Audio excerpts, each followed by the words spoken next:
Have you ever got so focused and engaged in an activity that you lost track of time?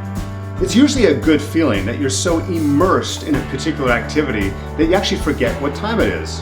Well, sometimes that can be dangerous because depending on what you're working on, you may need to move on to something that's more important, something that actually adds more value to your organization or to your end goals. That's why I suggest working with a timer. Working with either your smartphone or perhaps a desktop timer, something that can tell you when you should move on or at least consider moving on to the next activity. Let me give you an example. I never spend more than 25 minutes at a time with my email.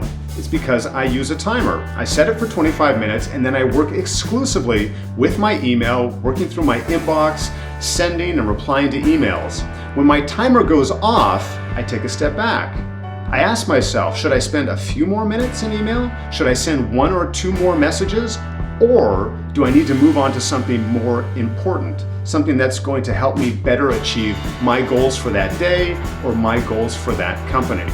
So I would suggest using a timer. We all have them on our smartphones. The other advantage of using a timer is that you no longer have to glance at your time. You don't have to glance at your watch or to see how many more minutes I have left. You can fully immerse yourself in that activity and let the timer do the work for you. When that chime or when that bell rings, then you can take a step back. Should you continue with what you're doing or should you move on to the next, possibly more important task? So use the timer that you already have. Maybe download a new timer or a new clock app from the Play Store or from the App Store. See how using a timer can help you to be at your productive best. It's very simple.